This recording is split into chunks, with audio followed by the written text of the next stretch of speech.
आदाब, मुंसिफ टीवी के programme news beats में आपका इस्तकबाल है। मैं हूं आपके साथ मोनी सनवर। देखेंगे देश की तमाम बड़ी खबरें, लेकिन सबसे पहले हेडलाइंस।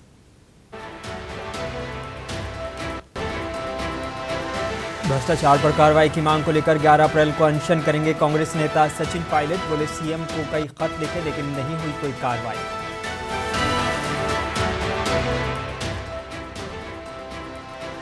राजस्थान के बालोतरा में दुष्कर्म की घटना पर भाजपा प्रदेश अध्यक्ष सीपी जोशी ने राज्य सरकार पर बोला हमला। मुख्यमंत्री अशोक गहलोत बोले आरोपी को किया गया गिरफ्तार।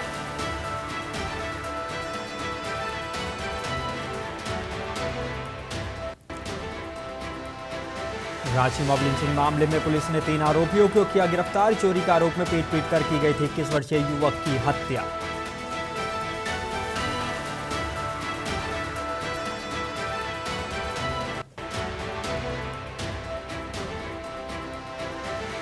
और महाराजगंज को सीएम योगी आदित्यनाथ ने 279 करोड़ रुपए की 1058 योजनाओं की दी सौगात, जबकि 2316 करोड़ रुपए की योजनाओं का किया शिलान्यास।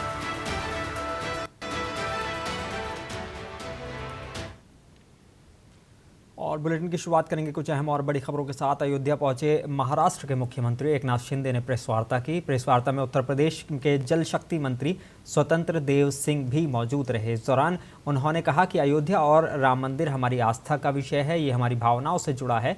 500 साल का इंतजार करने के बाद हिंदू हृदय सम्राट बाला साहब ठाकरे का सपना पूरा हो रहा है। अयोध्या पहुंचकर मंदिर निर्माण भी देखा। इतनी तेजी से काम होगा कोई सोच भी नहीं सकता था। आज राम भक्तों की आशा के अनुसार प्रधानमंत्री नरेंद्र मोदी के नेतृत्व में ये काम तेजी से चल रहा है। जनवरी 2024 में मूर्ति स्थापना भी होगी। इसके आगे भी काम चलता रहेगा। सभी लोगों को ये सपना लग रहा था कि राम मंदिर, सभी लोगों की सोच थी, हमारे हिंदू हृदय सम्राट बाला साहब ठाकरे का सपना था। तमाम ये देश के लाखों करोड़ों हिंदुत्ववादी विचार के राम भक्त, उनका सपना था। क्योंकि ये अयोध्या जो है राम मंदिर, देश में हिंदू भाई बहनें हैं, विदेश में जरूर आते हैं। और सबकी एक ही सोच थी, सबका एक ही सपना था, सबकी एक ही अपेक्षा थी कि राम मंदिर बन जाए। ये हमारे लिए और ज़्यादा खुशी की बात है। इस वक्त का दौरा जो है, इस वक्त ये राम मंदिर का निर्माण हो रहा है, इसमें मोदी जी के नेतृत्व में काम हो रहा है। हमारे यहाँ के लोकप्रिय मुख्यमंत्री योगी आदित्यनाथ जी इसमें पूरा सहयोग कर रहे हैं। और उत्तर प्रदेश के महाराजगंज में सीएम योगी आदित्यनाथ ने 279 करोड़ रुपए की कुल 1058 योजनाओं की सौगात दी है। साथ ही मुख्यमंत्री ने जनपद आगमन पर लगभग 474 करोड़ रुपए की योजनाओं का लोकार्पण किया है, जबकि 2316 करोड़ रुपए की योजनाओं का शिलान्यास करा। कार्यक्रम के दौरान केंद्रीय वित्त राज्य मंत्री पंकज चौधरी, प्रभारी मंत्री दयाशंकर मिश्र, दयालु समेत सभी विधानसभाओं के विधायक और सभी ब्लॉक प्रमुख उपस्थित रहे।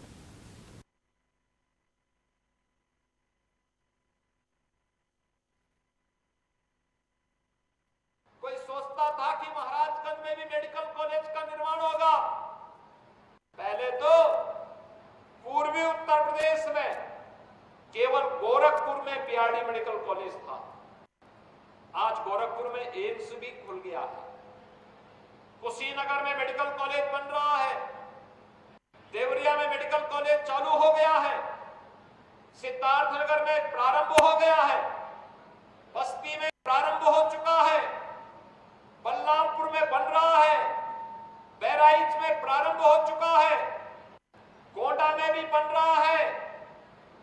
अब महाराजगंज में भी मेडिकल कॉलेज का निर्माण कार्य युद्ध स्तर पर चल रहा है। अगले 6 महीने के बाद जब हम लोग आएंगे तो महाराजगंज के मेडिकल कॉलेज का भी उद्घाटन करने के लिए आपके जनपद में आएंगे। बेहतरीन स्वास्थ्य की सुविधा हर नागरिक का अधिकार है। हर नागरिक का।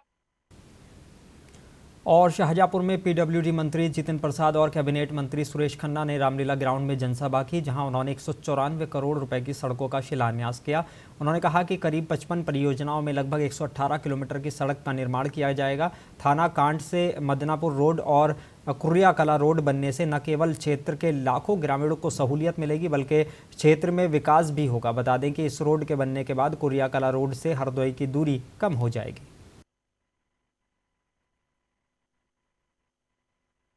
तो उनकी बात में कोई जनता न तो सीरियस लेती है, न उनकी बात में ऐसा कोई तथ्य है या ऐसी कोई वजनदारी है कि जिसको जनता स्वीकार करे। लोगों को मालूम है कि मोदी और योगी इस देश के लिए, प्रदेश के लिए वरदान है और इनकी हर नीति इस समय प्रदेश के लिए कारआमद है। हमने पूरे पिछले 6 वर्षों में लोगों का विश्वास बढ़ा है, लोगों का विश्वास जमा है और लोकतंत्र में जनता का विश्वास ही सबसे बड़ी कसौटी है, सबसे बड़ी पूंजी है। तो ये सरकार पूर्ण विश्वास रखती है कि बड़ी सड़कें और एक्सप्रेसवे तो बनेंगे ही, मगर साथ ही साथ ये सरकार प्रतिबद्ध है कि गांव तक की सड़कों को सुदृढ़ करा के वर्ल्ड क्लास बनाया जाएगा। इसके लिए हम सब लोग और खास तौर से लोक निर्माण विभाग पूरी तरीके से तैयार के लिए भी, ये मोदी सरकार हो या योगी सरकार, जीरो टॉलरेंस की नीति पे काम कर रही है। किसी तरीके और राजस्थान के पूर्व मुख्यमंत्री सचिन पायलट भ्रष्टाचार पर कार्रवाई की मांग को लेकर 11 अप्रैल को अनशन करेंगे। उन्होंने मीडिया से बात करते हुए कहा कि वसुंधरा सरकार के वक्त विपक्ष में रहते हुए हमने 45,000 करोड़ के घोटालों को लेकर आवाज़ उठाई थी और ये वादा किया था कि सरकार आएगी तो इन घोटालों पर निष्पक्ष तरीके से जांच करवाएंगे और दोषियों को सजा देंगे। उन्होंने कहा कि मैंने कभी द्वेषपूर्ण कार्रवाई के लिए नहीं कहा, लेकिन विपक्ष के रूप में बनी हमारी विश्वसनीयता को बरकरार रखना होगा। इसी वजह से वो 11 अप्रैल को अनशन करेंगे।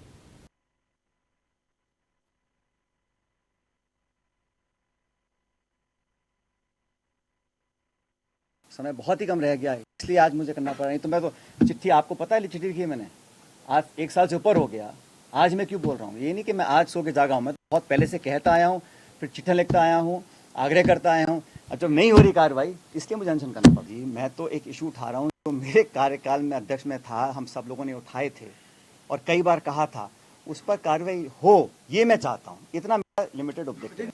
भाई मैंने कहा ना आपको, मैंने बहुत चिट्ठियाँ लिखी, मुझे उम्मीद थी कुछ कार्रवाई होगी, लेकिन अब जब लग रहा है कि समय बहुत ही कम रह गया, तो मैं बैठूंगा, दर्शन करूंगा, लोगों के सामने बात रखेंगे। और मेरा इस पे किसी पे चीटाचीटी करने का मकसद नहीं है, मैं तो सिर्फ। और दूसरी तरफ राजस्थान के बालोतरा में महिला के साथ दुष्कर्म की घटना पर भाजपा प्रदेश अध्यक्ष सीपी जोशी ने राज्य सरकार पर हमला बोला है।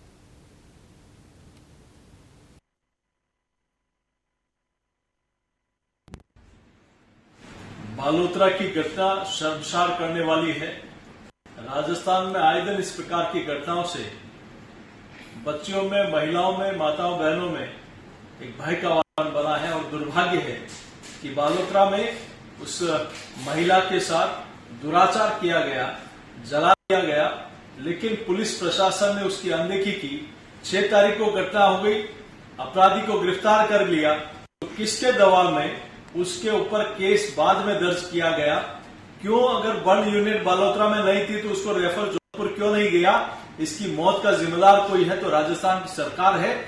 मैं सरकार से पुनः मांग करता हूं कि उस परिवार को आर्थिक सहायता दे और उसको मुआवजा प्रदान करे। और वहीं मुख्यमंत्री अशोक गहलोत ने इस पूरे मामले पर कहा कि सिर्फ ये लोग होते हैं जो ऐसी घटना को अंजाम देते हैं। आरोपी को गिरफ्तार कर लिया गया है। समाज में जो हालात है, क्या राजस्थान में जो कोई प्रदेश हो, हालात ऐसे बन गए हैं, मानसिकता ऐसी हो गई है कि उसकी जितनी कंडम करे उतना कम है। और ऐसे सिरफिरे लोग होते हैं, सिरफिरे लोग होते हैं, कई और बातें भी होती हैं। तो सरकार की तरफ से कोई कमी नहीं रखनी है, पूरा अभियान चला रखा राजस्थान भर के अंदर। जितने हिस्ट्री शीटर्स है या जो ऐसे गैंगस्टर्स है, उन सबको अरेस्ट कर रहे हैं। हजारों तादाद में अरेस्ट हुए लोग, अब तो हम तो छोड़ने वाले नहीं हैं। माहौल राजस्थान में काफी कुछ इम्प्रूव हुआ है और ऐसे तत्वों के खिलाफ में भी। और जयपुर के संसार चंद्र रोड स्थित मीर कुर्बान अली दरगाह में हर साल की तरह 16 रोज़े को इफ्तार का प्रोग्राम आयोजित किया गया। इफ्तार में सैकड़ों की तादाद में लोग पहुंचे। इस मौके पर हज कमेटी के चेयरमैन और किशनपोल विधायक अमीन कागजी और अल्पसंख्यक मामलात विभाग के चेयरमैन और आदर्श नगर विधायक रफ़ीक खान भी रोज़ा इफ्तार के प्रोग्राम में शिरकत करने के लिए पहुंचे। इस मौके पर दरगाह सज्जादा नशीन डॉक्टर सैयद हबीबुर्रहमान नियाजी ने कहा कि भारत की यही खूबसूरती है कि हर वर्ग को अपने धर्म को मानने की आज़ादी है। उन्होंने कहा कि आने वाले समय में भारत एक विश्व ताकत बनकर उभरेगा। साल की तरह यहाँ मीर जीगाबाद में सरकार ने कई सालों से 16वें रमज़ान को यहाँ इफ्तार का प्रोग्राम होता रहा है और आज सरकार ने एक बात तय कर दी और यहाँ से मीर जीगाबाद से आवाज़ उठ गई कि हिंदुस्तान एक बड़ी ताकत के रूप में उठेगा। तो इस बात की घोषणा आज यहाँ से जब किसी रिलीजियस प्लेस से और सूफिज़्म के दरवाजे से ये आवाज़ उठ जाए तो ये समझ लो कि उस आवाज़ में दम है और वो आवाज़ पूरी होगी। तो मैं आज सभी रोज़ेदारों को बधाई देता हूँ, मुबारकबाद देता हूँ, हमारे पीरो मुर्शिद को बधाई देता हूँ। और खूबसूरती यहाँ की है कि यहाँ सभी तरह के लोग आते हैं, सभी धर्मों के लोग आते हैं। जैसा आपने बताया कि हर आदमी की इच्छा ये रहती है कि मैं कैसे इसमें अपने भागीदार समझूँ, तो मैं सब। और झारखंड की राजधानी रांची के चान्हो थाना क्षेत्र के पतरातू महुआ टोली गांव में चोरी के आरोप में पीट कर एक 21 वर्षीय युवक की हत्या कर दी गई। मृतक ग्राम पंडरी निवासी सूफियान अंसारी बताया जा रहा है। ग्रामीणों ने मॉब लिंचिंग का आरोप लगाया है, जबकि पुलिस ने तत्परता दिखाते हुए 3 आरोपियों को गिरफ्तार कर लिया है। वहीं गिरफ्तार आरोपियों ने अपना जुर्म कबूल कर लिया है। मृतक के परिजनों के बयान पर आगे की कार्रवाई में चान्हो पुलिस जुटी हुई है। इस मामले को लेकर पीड़ित परिवार में गुस्सा देखा जा रहा है।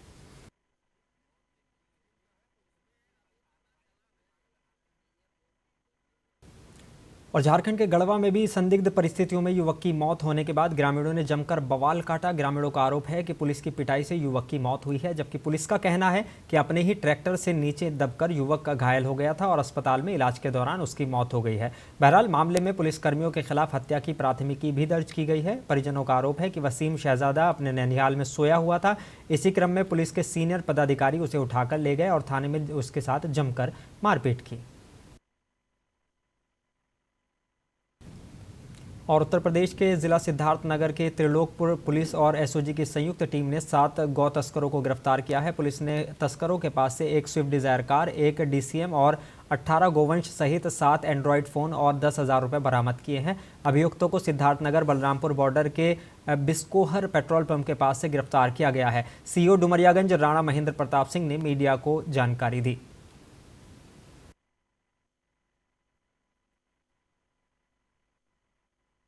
गौवंश तस्कर जो गौवंशों को लाद कर बलरामपुर से सीवान डिस्ट्रिक्ट ले जाने वाले थे।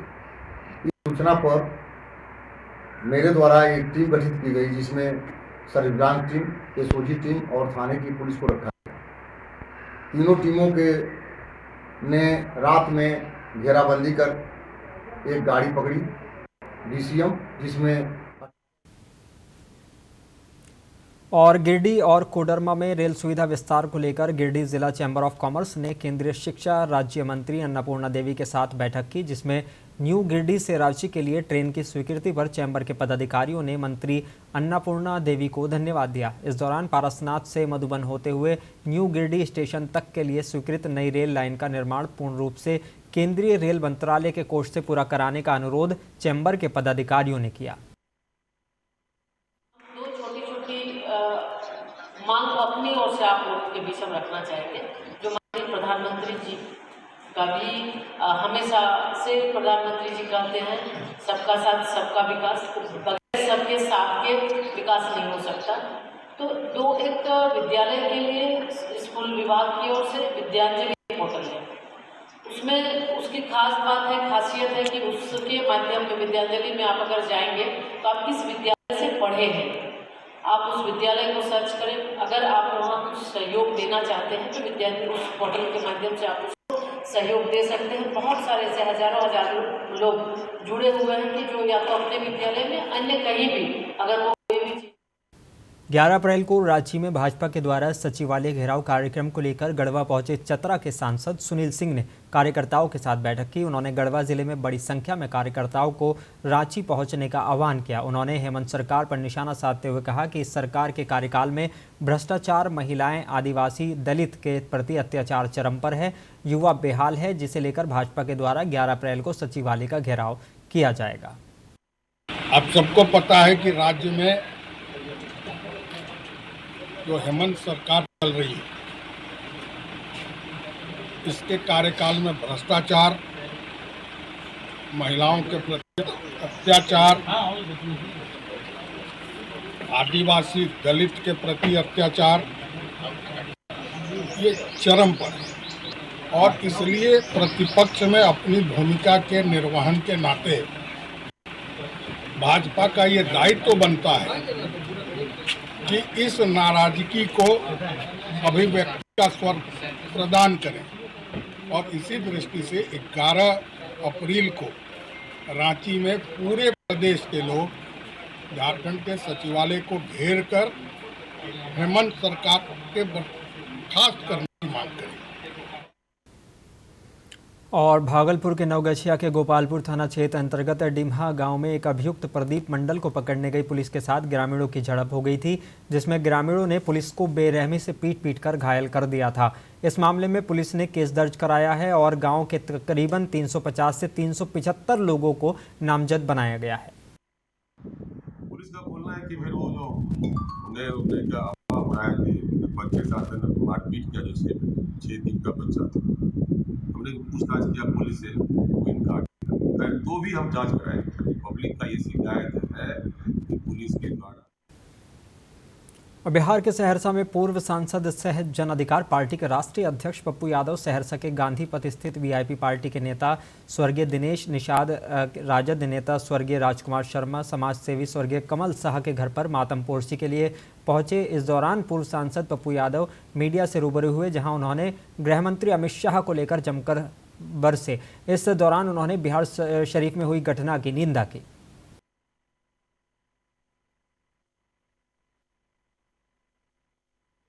देश में कितना भी इंसान का कत्लेआम करेगा, अमित शाह जब आते हैं तो बिहार में गाली गलौज के अलावा दूसरी कोई बात नहीं करते हैं।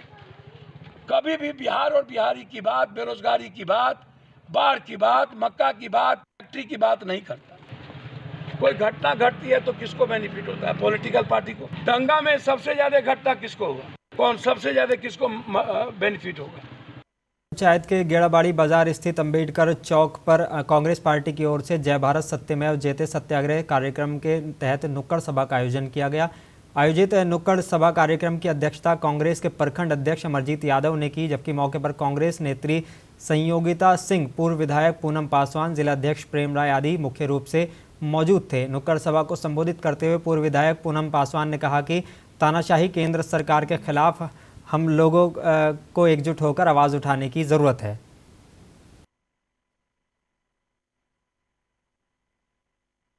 लोगों ने नुक्कड़ सभा के माध्यम से जनता को बताने का ये काम किए कि जो आज हम लोग अंबेडकर जी के प्रतिमा, भीमराव अंबेडकर जी के प्रतिमा के पास हम लोग करें, वो बाबा साहब ने इसी दिन के कानून बनाए थे कि राहुल गांधी जी को जिस तरह से षड्यंत्र के तहत फंसाया गया और फंसा के उनका सदस्यता को खत्म किया, क्या राहुल गांधी जी ने को गुनाह किए थे?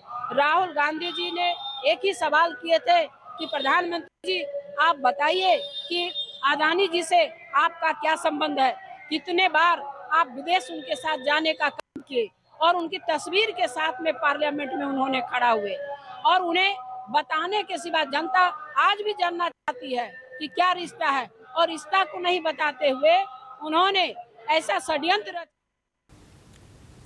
और क्राइम को कंट्रोल करने के मकसद से उत्तर प्रदेश के जिला बिजनौर में इंटीग्रेटेड कंट्रोल रूम को एसपी ने एक ही छत के नीचे कर दिया है। जिले भर के कैमरों का जाल बिछा दिया गया है, या यूं कहें कि पुलिस के सभी वाहनों पर डैशबोर्ड कैमरे से लेकर जीपीएस तक लगा दिया गया है। वाहनों में लगे कैमरे से जहां पुलिस की गाड़ी पर हमला करने पर मुसीबत की घड़ी में कंट्रोल रूम के जरिए आसानी से पुलिस की मदद दी जा सकेगी, ऐसी एक कोशिश बिजनौर एसपी ने की है। बिजनौर पुलिस को और पीपल फ्रेंडली और रिस्पॉन्सिबल बनाने हेतु इंटीग्रेटेड कंट्रोल रूम का स्थापना की गई है। आज से शुभारंभ उसका हुआ है। बेसिकली इसमें क्योंकि बिजनौर जनपद काफ़ी क्षेत्रफल बड़ा है, तो यहाँ पे चार्ली और डेल्टा 2 कंट्रोल हुआ करते थे, उनको इंटीग्रेट किया गया, एक कमरे में उनको बिठाया गया। साथ ही साथ इसका इंटीग्रेशन यूपी 112 ROIP से किया गया। तो अगर कोई भी सूचना यूपी 112 पे कोई भी इवेंट आता है जिसमें तत्काल सहायता की आवश्यकता होती है, तो उसमें क्योंकि एक ही कमरे में सभी स्थापित हैं, डेल्टा और चार्ली, तुरंत उसमें पुलिस की सहायता मिल जाए, नंबर 1। नंबर 2, हमने इसमें सभी जो जनपद की पुलिस की गाड़ियाँ, पुलिस व्हीकल, उन सभी गाड़ियों पे हम लोगों ने डैशबोर्ड कैमरे लगाए। साथ ही साथ उन सभी गाड़ियों पे GPS भी लगाया गया। उसकी मॉनिटरिंग मेरे पीछे लगे LEDs के द्वारा इस कंट्रोल रूम के कर्मचारियों द्वारा की जा रही है। साथ ही साथ उसमें जो डैशबोर्ड कैमरे लगे हैं, उनकी भी फीड हम लाइव फीड इस पर ले सकते हैं। हमें पता लगा सकते हैं कि हमारी गाड़ी कहाँ जा रही है, और उस गाड़ी पर अगर कोई भी विरोध होता है गाड़ी का, कभी लॉ एंड ऑर्डर में, कभी गाड़ी पे हमला भी हो जाता है पुलिसकर्मियों को, तो उसका एक एविडेंशियल वैल्यू इस CCTV फुटेज जो हमारे पास रहेगी डैशबोर्ड कैमरे के थ्रू। और बिजनौर में दिन निकलते ही नगरपालिका के पास पुलिस को खून से सनी लाश मिली। दिन निकलते ही लाश मिलने से इलाके में हड़कंप मच गया। पुलिस ने शव को सील करके पोस्टमार्टम के लिए भेज दिया और कातिल की तलाश करने के लिए आसपास की दुकानों में लगे CCTV कैमरे खंगालने शुरू किए, तो एक अज्ञात कातिल मुंह पर नकाब लगाए ईंट से युवक की हत्या कर फरार हो गया। CCTV के आधार पर पुलिस ने कातिल को गिरफ्तार कर लिया है और हत्या के कारण जानने के लिए पूछताछ की जा रही है।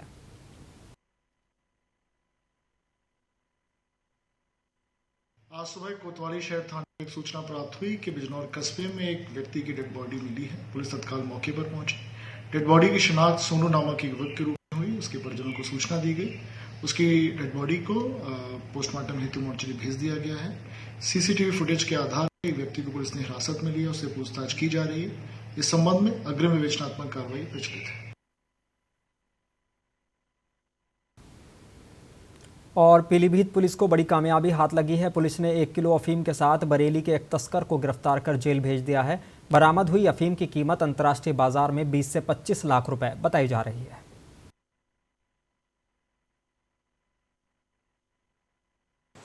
देखिए, ये एक व्यक्ति है शहादत पुत्र खलील अहमद, जो कि थाना भुता जिला बरेली का रहने वाला है। इसमें हमारी जो special operations group SOG team है, उसको ये मुखबिर की सूचना से पता चला था कि ये काफ़ी भारी मात्रा में अफीम जो है वो बनी बनाई यहाँ किसी को बेचने के लिए ला रहा है, जिसमें कि हमारी SOG टीम और थाना पूरनपुर पुलिस द्वारा इसकी घेराबंदी करके इसको थाना पूरनपुर में पकड़ा गया। जब ये इसने भागने की कोशिश करी, इसको पूरी टीम ने घेर घार कर इसको पकड़ा और जब इसकी तलाशी ली गई तो इसने गर्म पट्टी से ये अफीम बांध रखी थी। टोटल इसका वजन किया गया तो करीब 1 किलो से थोड़ा ऊपर निकली है, जिसकी कीमत तकरीबन अंतर्राष्ट्रीय मार्केट में 20 से 25 लाख रुपए है। इससे पूछताछ हमने की कि ये कहाँ से लाया है और ये कब से इस तरह में। अब ये पूछताछ से कुछ लोगों के नाम और कुछ नंबर इसमें आए हैं, जिसमें कि हम लोग आगे कार्रवाई करेंगे। और सीतापुर जिले में अखिल भारतीय उद्योग व्यापार मंडल के प्रांतीय कार्य समिति की बैठक गुरु कृपा गेस्ट हाउस में संपन्न की हुई और राष्ट्रीय अध्यक्ष संदीप बंसल ने कार्यक्रम की अध्यक्षता की। इस दौरान संदीप बंसल ने कहा कि जिस प्रकार किसान दिवस, श्रम दिवस, शिक्षक दिवस मनाया जाता है, उसी तरह से 3 सितंबर को व्यापारियों के मान सम्मान को बढ़ाने के लिए व्यापारी दिवस के रूप में घोषित किया गया है।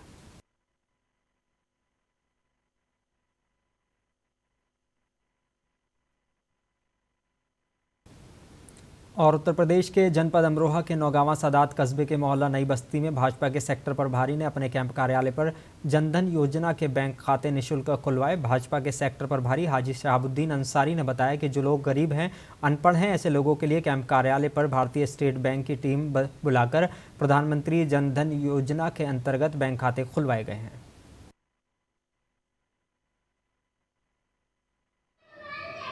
ये प्रधानमंत्री जनधन योजना के तहत आज हमारे कार्यालय भारतीय जनता पार्टी के कार्यालय में ये निःशुल्क खाते 0 बैलेंस से खुलाए जा रहे हैं और पैन कार्ड वगैरह भी यहीं इसी कार्यालय में तैयार किया जा रहा है। निःशुल्क है, जितना भी कार्य है निःशुल्क है और हमारे यहाँ स्टाफ बैठे हुए हैं जो यहाँ ये खाता खोलने के लिए आया है। स्टाफ हमारा भारतीय स्टेट बैंक से भारतीय प्रधानमंत्री जनधन योजनाओं के तहत ये खाते खुलाए जा रहे हैं।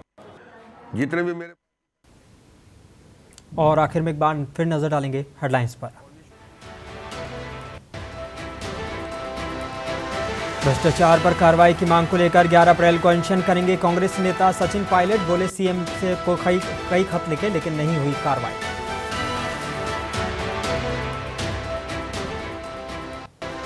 बालोतरा में दुष्कर्म की घटना पर भाजपा प्रदेश अध्यक्ष सीपी जोशी ने राज्य सरकार पर बोला हमला। मुख्यमंत्री अशोक गहलोत बोले आरोपी को किया गया गिरफ्तार।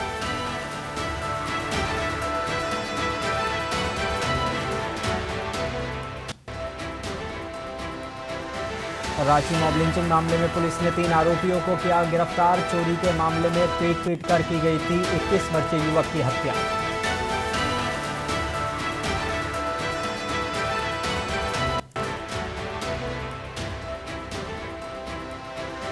महाराजगंज पहुंचे मुख्यमंत्री योगी आदित्यनाथ। 2791 करोड़ की 1058 विकास परियोजनाओं का किया लोकार्पण और शिलान्यास।